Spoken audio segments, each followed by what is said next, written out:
નમસ્કાર મિત્રો, દેશ અને દુનિયાના સુપરફાસ્ટ સમાચારમાં તમારું સ્વાગત છે। વાત છે પાકિસ્તાનની। પાડોશી દેશમાં ભારે ભૂકંપના આંચકા અનુભવાયા છે। પાકિસ્તાનમાં ભૂકંપના જોરદાર આંચકા અનુભવાયા છે। રિક્ટર સ્કેલ ઉપર ભૂકંપની તીવ્રતા 4.7ની માપવામાં આવી છે। ઘણા ઘરોને નુકસાન પણ થયું છે, પરંતુ કોઈના મોતના અહેવાલ નથી। નેશનલ સેન્ટર ફોર સિસ્મોલોજીના જણાવ્યા અનુસાર ભૂકંપની ઊંડાઈ સપાટીથી 10 કિલોમીટર નીચે હતી। હાલમાં રાહત પ્રયાસો ચાલી રહ્યા છે। મિત્રો, અન્ય મહત્વના સમાચારની વાત કરીએ તો સારી રીતે નહીં રહો તો નાશ કરી દઈશું। ટ્રમ્પે ગાઝામાં ચાલી રહેલા તોફાન અંગે એક મોટું નિવેદન આપ્યું છે। ટ્રમ્પે કહ્યું છે કે અત્યારે ગાઝામાં યુદ્ધ વિરામ લાગુ છે। અમે ઈચ્છીએ છીએ કે પરિસ્થિતિ શાંતિપૂર્ણ રહે। હમાસ ક્યારેક ખૂબ જ આક્રમક રહ્યું છે। હમાસ ખૂબ જ તોફાની રહ્યું છે। તેઓ તોફાની કરી રહ્યા છે લોકો, પરંતુ ઈરાન હવે તેમને ટેકો આપતું નથી। હવે તેમને કોઈનો ટેકો નથી। તેમને સારી રીતે જીવવું પડશે, અને જો તેઓ સારી રીતે નહીં જીવે તો તેઓનો નાશ થશે। મિત્રો, અન્ય મહત્વના સમાચારની વાત કરીએ તો સોનું 1.60 લાખે પહોંચશે, જ્યારે ચાંદી 2.4 લાખને પાર જશે। સોનાના ભાવો સતત રેકોર્ડ તોડી રહ્યા છે અને હાલ 1,30,000ના સ્તરે પહોંચી ગયું છે। તેમ છતાં રોકાણમાં કોઈ ઘટાડો થયો નથી। બજાર નિષ્ણાતોના મતે આગામી ધનતેરસ સુધીમાં સોનાની કિંમત 1.60 લાખ પ્રતિ 10 ગ્રામ સુધી પહોંચી શકે છે। બેંક ઓફ અમેરિકાએ પણ સોનાનો ટાર્ગેટ પ્રાઇસ વધારીને $5,000 કર્યો છે, જ્યારે 2026 સુધીમાં ચાંદીનો ભાવ 2.4 લાખ પ્રતિ કિલોગ્રામ સુધી પહોંચી જવાનો અંદાજ છે। મિત્રો, અન્ય મહત્વના સમાચારની વાત કરીએ તો હવામાં ભયંકર પ્રદૂષણ, ઘરની બહાર ન નીકળો। દિવાળીના બીજા દિવસે સવારે દિલ્હીમાં હવામાં ભયંકર પ્રદૂષણ જોવા મળ્યું। પ્રદૂષણ નિયંત્રણ બોર્ડ અનુસાર દિલ્હીનો સરેરાશ એર ક્વોલિટી ઇન્ડેક્સ 531ના સ્તરે પહોંચી ગયો, જ્યારે નરેલામાં 551 ઉપર જોવા મળ્યો। આ ગંભીર શ્રેણીનું પ્રદૂષણ આંખોમાં બળતરા પેદા કરી રહ્યું છે।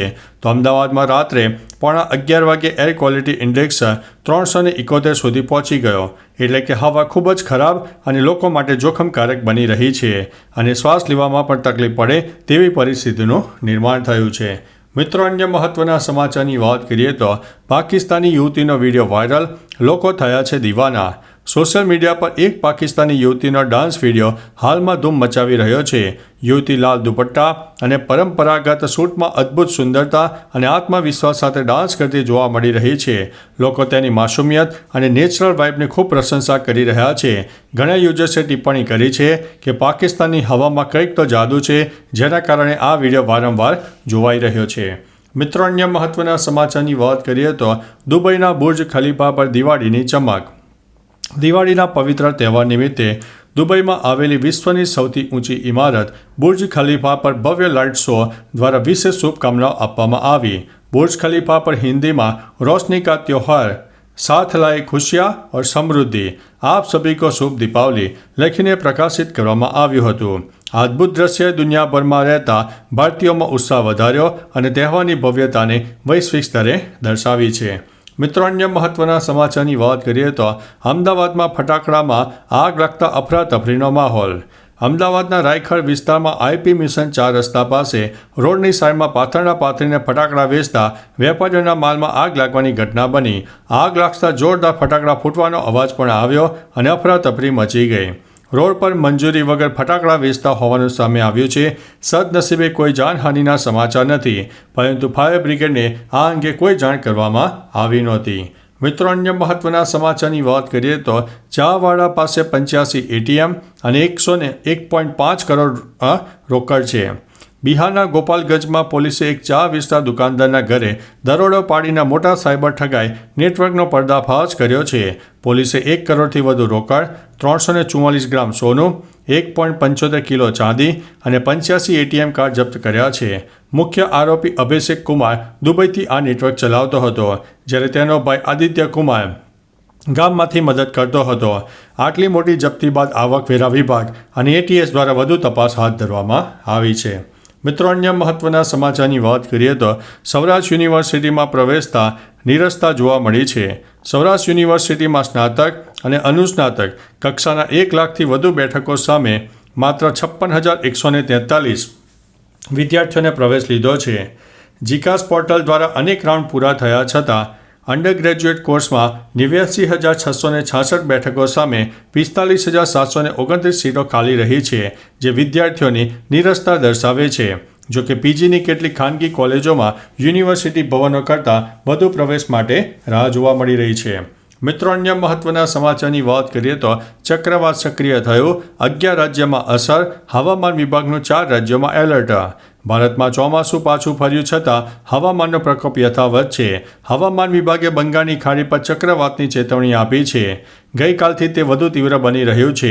આ ચક્રવાતની અસર કેરળ, તમિલનાડુ, ઓડિશા અને મહારાષ્ટ્ર સહિત 11 રાજ્યોમાં દેખાશે.